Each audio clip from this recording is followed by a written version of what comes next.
ప్రభునందు ప్రియులారా, మీ అందరికీ ప్రభు అయిన యేసుక్రీస్తు నామమున శుభములు. పరమగీత ప్రసంగాలకు మరోసారి మిమ్మల్ని అందరినీ ప్రేమతో ఆహ్వానించుచున్నాను.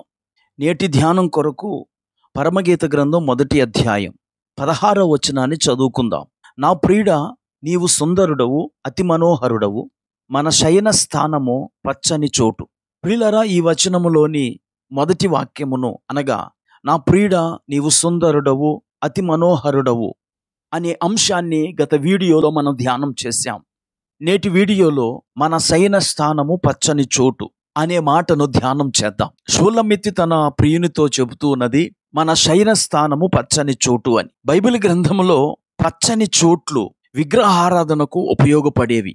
అన్యజనులు పచ్చని చెట్ల కింద విగ్రహాలను పెట్టుకొని పూజలు చేసేవారు. అదే సంస్కృతి నేడు కూడా మనము చూస్తూ ఉంటాం. దీనిని గూర్చిన రిఫరెన్స్లు బైబిల్ గ్రంథంలో ఎన్నో మనకు కనబడతాయి. చదవబడిన లేఖన భాగంలో షూలమ్మితి తన ప్రియునితో అంటోంది, మన శయన స్థానము పచ్చని చోటు అని. మన ప్రభు అయిన యేసుక్రీస్తు నేడు మనకు పచ్చని చోటై ఉన్నాడు.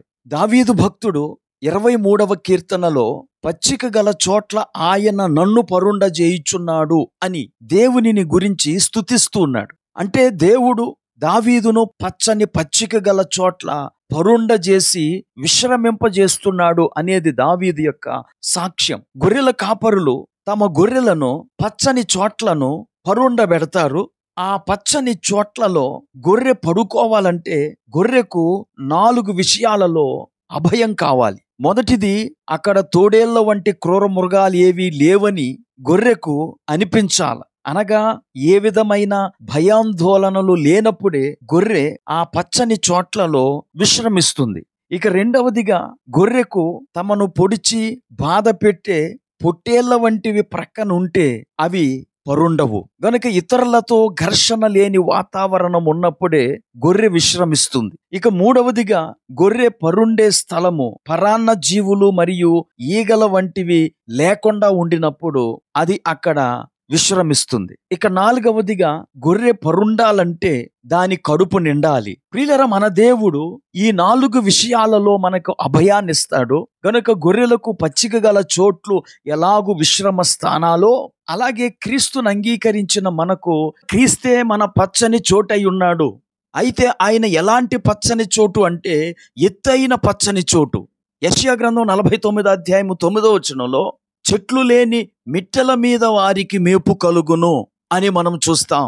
అనగా దేవుడు వాగ్దానము చేసినటువంటి ప్రజలు ఎత్తైన చోట్ల వారు విశ్రమిస్తారు అని దీని యొక్క భావం. మన ప్రభువు ఉన్నతమైన దేవుడు, ఉన్నతమైన విశ్రమ స్థానము. ఆ ఉన్నతమైన విశ్రమ స్థానము గనుకనే హాయిగా ఆయనలో సేదదీరవచ్చు. ఆ విషయమే షూలమ్మితి ఇక్కడ తన వరుడైన సొలొమోనుతో చెబుతుంది. సొలొమోను మన ప్రియుడైన యేసునకును షూలమ్మితి సంఘమునకును సాదృశ్యముగా ఉన్నారు. క్రీస్తు లోకములో ఉన్నప్పుడు ఆయన తన్ను తాను పచ్చని చెట్టుగా పోల్చుకున్నారు. లూకా రాసిన సువార్త 23వ అధ్యాయం 31వ వచనం, వారు పచ్చిమ్రానుకే ఇలాగు చేసిన ఎడల ఎండిన దానికేమి చేయుదురో అని చెప్పాను. ప్రియులారా, యేసుక్రీస్తే మన పచ్చని చోటు, యేసుక్రీస్తే మన విశ్రమ స్థానము. ఈరోజు షూలమ్మితి చెప్పినట్లుగా మనం కూడా, ప్రభువా నా విశ్రమ స్థానము నీవే అని మన ప్రభువుతో చెప్పాలి. ఈరోజు అనేక మందికి విశ్రమ స్థానం వివిధ విహార యాత్ర స్థలాలుగా ఉన్నాయి. కొంతమందికి అయితే క్లబ్బులు, పబ్బులు విశ్రమ స్థానాలుగా ఉన్నాయి. ఆదివారం ఆరాధనకు రావటానికి ఖాళీ ఉండదు, కానీ వారు వీకెండ్లలో విహారయాత్రలకు వెళ్ళి విశ్రమ స్థానాలను వెతుక్కుంటూ ఉంటారు. ఈ మాటలు వింటున్న నా ప్రియ స్నేహితులారా, నేడే క్రీస్తులో మీ స్థానాన్ని సుస్థిరం చేసుకోండి. ఈ లోక సంబంధమైన ప్రతి భయము నుండి ఆయన మిమ్మల్ని విడిపించి విశ్రాంతిని కలుగజేస్తాడు. ఏ భయము లేకుండా ఆయన మనకు తోడుగా ఉండి నడిపిస్తాడు. ప్రార్థన చేసుకుందాం. కృపా కనికరం కలిగిన మా తండ్రి, నీకు వందనాలు. ఈ లోకము విశ్రాంతి కొరకు వెతుకుచూ ఉన్నది. ఎక్కడా నరులకు విశ్రాంతి దొరకటం లేదు. విశ్రాంతిని అనుగ్రహిస్తానని మీరే మాకు వాగ్దానం చేశారు.